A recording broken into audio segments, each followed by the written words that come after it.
Kebakaran Serbelawan, kebakaran. Pajak. Sudah dihubungi. Kobaran api begitu cepat menghanguskan sekitar 40 kios di pasar tradisional Serbelawan, Kabupaten Simalungun, Sumatera Utara. Sejumlah warga dan pedagang berupaya menyelamatkan barang yang tersisa.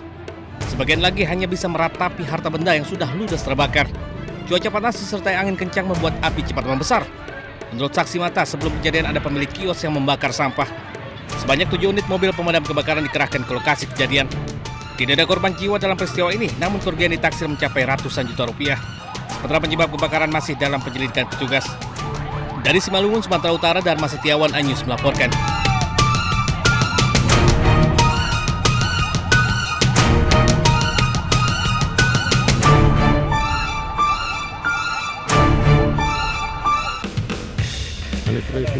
Membuka gudang Smarbit. Seorang oknum perwira polisi, anggota Polsek di Kota Makassar, Ibtu Rijal, diduga melakukan aksi arogan dan menjemput paksa salah satu pimpinan perusahaan Mitra Finance untuk mengambil mobil yang tidak membayar angsuran di gudang penyimpanan mobil.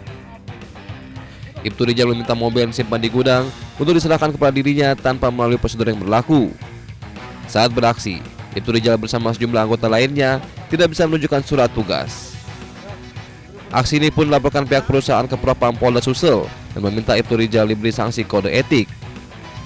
Dalam hal ini ada 2 laporan Pak, satu dari MPM Finance terkait kesewenang-wenangan penyidik tadi, upaya penjemputan paksa unit, dan dari PT Delta upaya penjemputan direkturnya. Sementara itu, Ibtu Rijal membantah melakukan jemput paksa terhadap pimpinan perusahaan Mitra Finance dan bersikap arogan.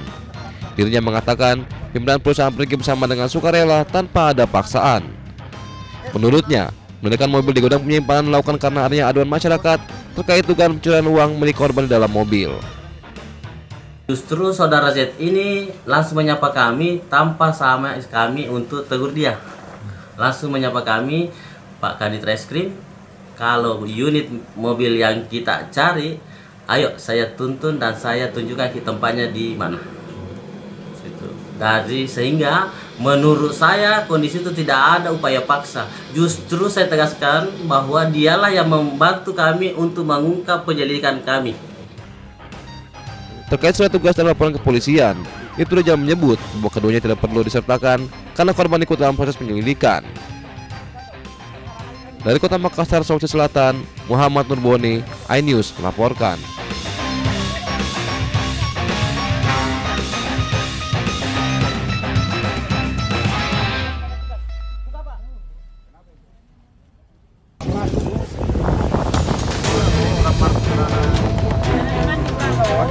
Di bawah jembatan ini. Warga Siantar Tonga-Tonga digegerkan penemuan jasad seorang pria yang mengambang di Sungai Asahan, Kabupaten Toba, Sumatera Utara.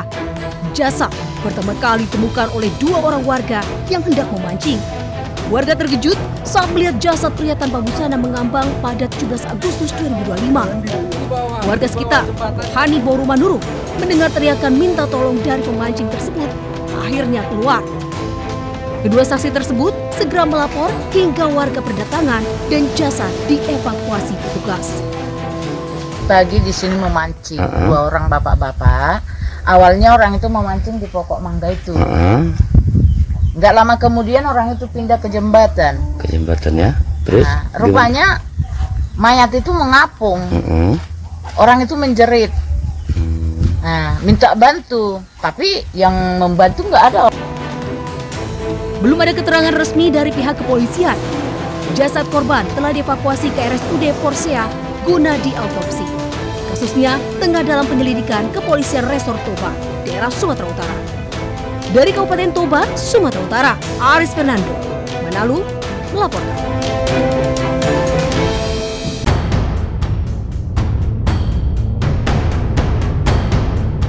Terekam CCTV, seorang penumpang kapal KMP Mufidah terjatuh dari dek kapal saat kapal baru saja lepas dari dermaga Bakauheni menuju Pelabuhan Merak, Banten. Tim rescue Posar Bakauheni langsung melakukan pencarian korban setelah mendapat laporan dari keluarga penumpang. Korban diketahui bernama Primo Lumbantoruan, warga Perumbumi, Sukasari Indah, Kabupaten Karawang, Jawa Barat. Besar terhadap MOB main overboard 1 orang di sekitar perairan Bakauni terjatuh dari KM. Namun belum ada terdapat tandas korban. Kami sudah berkoordinasi kepada para nelayan atau kapal-kapal. Hingga saat ini proses pencarian korban masih terus dilakukan oleh Basarnas. Dari Lampung Selatan, Lampung, Heri Kulistiawan, iNews melaporkan.